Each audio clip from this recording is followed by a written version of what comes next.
प्रयागराज महाकुंभ का आज नवा दिन है। संगम तट पर लोगों की भीड़ है। सुबह से ही संगम की रेत पर लाखों लोग पहुंच रहे हैं। 13 जनवरी से अब तक महाकुंभ में 8 करोड़ 80 लाख लोग स्नान कर चुके हैं। महाकुंभ में देश ही नहीं बल्कि विदेशों से भी खूब लोग पहुंच रहे हैं। महाकुंभ में अब तक करीब 20 देशों के 10,000 से ज्यादा विदेशी लोग स्नान कर चुके हैं। तमाम विदेशी साधु संतों के शिविरों और अखाड़ों में ध्यान साधना कर रहे हैं।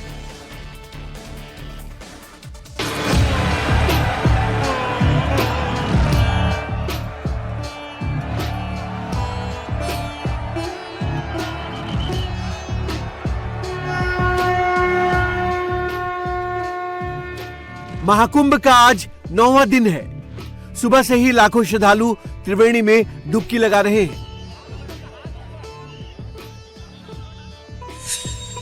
महाकुंभ 2025 में सोमवार को 55 लाख से अधिक लोगों ने त्रिवेणी में डुबकी लगाकर पुण्य कमाया।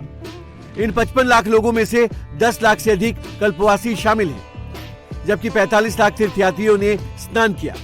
13 जनवरी से अब तक 8 करोड़ 80 लाख से ज्यादा लोगों ने स्नान किया।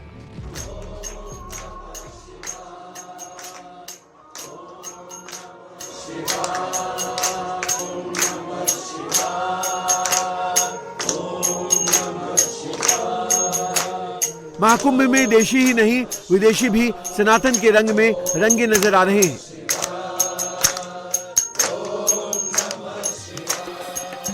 महाकुंभ में अब तक करीब 20 देशों के 10,000 से ज्यादा विदेशी संगम स्नान कर चुके हैं। तमाम विदेशी साधु संतों के शिविरों और अखाड़ों में ध्यान साधना कर रहे हैं। जूना अखाड़े से भी ऐसी ही तस्वीरें सामने आई हैं। जूना अखाड़े में तमाम विदेशी भक्त संध्या आरती में शामिल हो रहे हैं।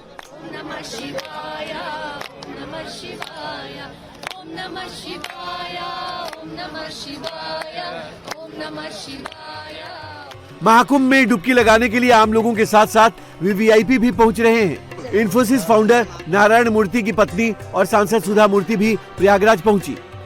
मेला क्षेत्र में पहुंचने पर काफी उत्साहित नजर आई। बहुत उत्साहित हूँ मैं, क्योंकि ये तो प्रयागराज है, तीर्थराज है, और तो 144 इयर्स में एक बार आ रहा है, और मुझे बहुत आनंद, उत्साह, उम्मीद सब है। क्या संगम में आप डुबकी भी लगाएंगे? ऐसा हम सोच रहे हैं। उमा गंगा की क्या इच्छा है वैसे करेंगे। जय। कितने टाइम का प्रोग्राम है? 3 दिन का है। महाकुंभ में भक्ति के साथ साथ सनातन का ध्वज भी बुलंद हो रहा है। बाबा बागेश्वर भी प्रयागराज पहुंच रहे हैं। 3 दिनों तक उनकी कथा का कार्यक्रम है। इस दौरान बाबा बागेश्वर धीरेन्द्र शास्त्री महाकुंभ से हिंदू जगाओ हिंदुस्तान बचाओ का संदेश देंगे। महाकुंभ आस्था का प्रतीक है, एकता का प्रतीक है, समता का प्रतीक है, अपनत्व का प्रतीक है। और इस महाकुंभ में एक नए विचार के साथ हम आस्था की डुबकी लगाएंगे। यह अपनी संस्कृति पर विचार विमर्श का समय है, महापुरुषों के दर्शन करने का समय है। अडानी ग्रुप और इस्कॉन महाकुंभ मेले में श्रद्धालुओं को मुफ्त भोजन करा रहे हैं। अडानी ग्रुप के चेयरमैन गौतम अडानी भी आज प्रयागराज पहुंच रहे हैं। वो इस्कॉन के कार्यक्रम समेत कई दूसरे कार्यक्रमों में शामिल होंगे।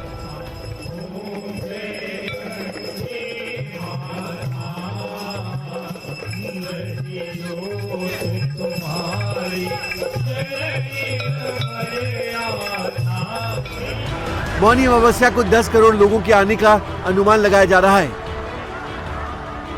महास्नान को लेकर प्रशासन पूरी तरह मुस्तैद है। वहीं यहां आने वाले श्रद्धालु भी योगी सरकार के काम की जमकर तारीफ कर रहे हैं। अद्भुत, सुंदर, अद्भुत। योगी जी ने बहुत अच्छा काम किया और बहुत अच्छी व्यवस्था रखी। आई एम हैप्पी, मैं इससे बहुत खुश हूँ और अच्छा होना चाहिए।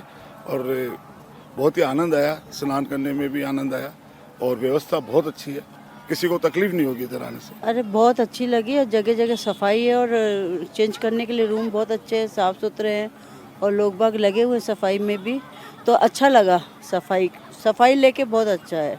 सोच भी नहीं सकता था कि इतने लोगों का जमावड़ा होगा और उसमें इतनी सुंदर व्यवस्था।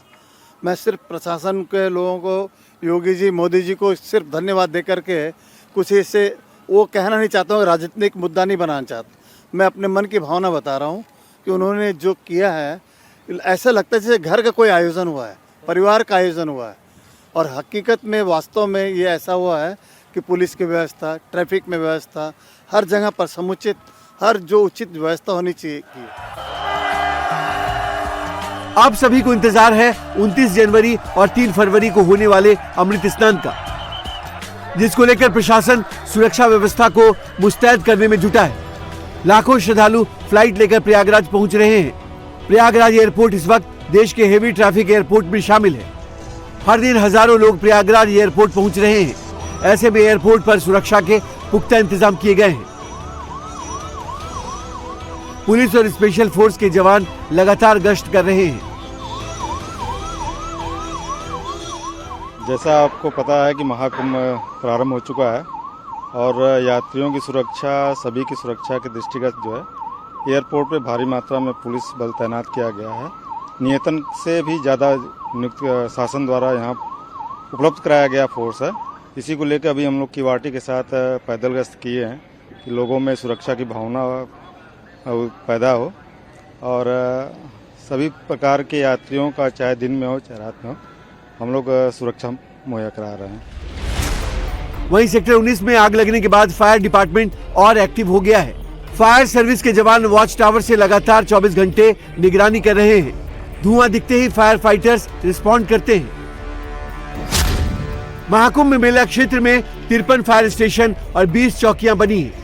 यहाँ पर 1300 से ज्यादा फायरमैन लगाए गए हैं, जबकि 300 से ज्यादा फायर व्हीकल हैं। एक फायर स्टेशन 800 वर्ग मीटर के क्षेत्र को कवर करता है। इसके अलावा 195 लोकेशंस पर फायर फाइटर्स की गाड़ियों को डिप्लॉय किया गया है। इसके अलावा सभी 13 अखाड़ों में फायर चौकी बनाई गई है। टेंट्स में सिलेंडर से खाना बनता ही बनता है, या तो कोयले पे खाना बनेगा या लकड़ी पे बनेगा या फिर सिलेंडर पे बनेगा। प्रिकॉशन सब लोग बरत रहे हैं और बहुत सारी हजारों की संख्या में घटनाओं को प्रिवेंट किया है फायर डिपार्टमेंट के लोगों ने और श्रद्धालुओं ने अपने विवेक से, अपने अलर्टनेस से। तो जो घटना हुई नहीं वो तो किसी के सामने आती नहीं है, लेकिन इस घटना से सबक लेते हुए भविष्य के लिए अचूक व्यवस्था हम लोग करें, इसके लिए हम यहाँ पे आए हैं और अपने रिसोर्सेज को हम और जनपदों से मोबिलाइज करके मेला क्षेत्र में देंगे कि जिससे आगे आने वाले जो भी चैलेंजेस हैं जिसको हम लोग आकलन करके देखेंगे कि वो घटना जो है ना हो, और हो तो हमारा रिस्पांस टाइम वो जो है कम से कम हो, 2 मिनट से भी कम हो, हम डिप्लॉय करके रखेंगे। इस बार का प्रयागराज महाकुंभ हर बार के कुंभ से काफी अलग है। इस बार आस्था के संगम के साथ डिजिटल और हाईटेक महाकुंभ भी है। संगम आने वाले श्रद्धालु त्रिवेणी में स्नान के साथ एडवेंचर स्पोर्ट्स का भी मजा ले रहे हैं।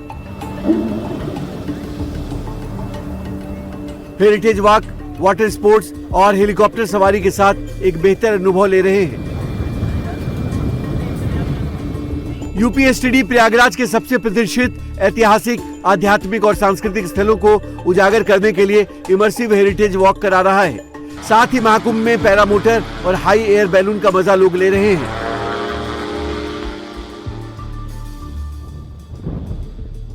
वो तो बहुत अच्छा है क्योंकि पहली बार यहाँ हो रहा है ऐसा, और उससे पहले नहीं हुआ था। मज़ा बहुत आया, जैसा सोचा था उससे काफ़ी अच्छा था। और यहाँ पे लंबी भी राइड थी, बहुत मज़ा आया।